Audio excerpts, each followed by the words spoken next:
Hello everyone, how are you? I am Akrash, your teacher here, and I will teach you different questions and their answers. So I welcome you on classtheta.com. So our today's question is: Ohno Company specializes in manufacturing unique model of bicycle helmet.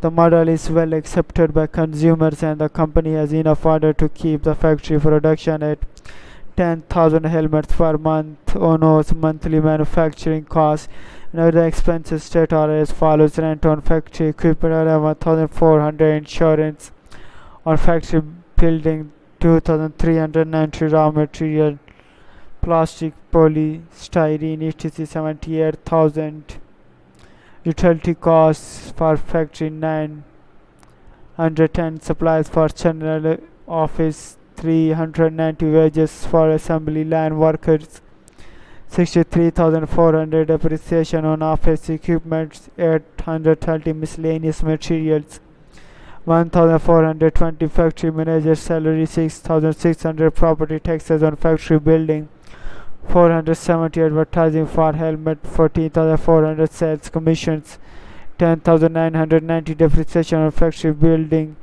1,650. Direct and answer the question is direct labor wages for assembly line workers 63,400, production cost is equal to 63,400. Thank you for watching the video. If you have any question related to this video, please post a comment below. If you have any question in your mind, you can also post on the website and I will be answering you in the next video. Thank you for engaging with us. Until next video, bye bye.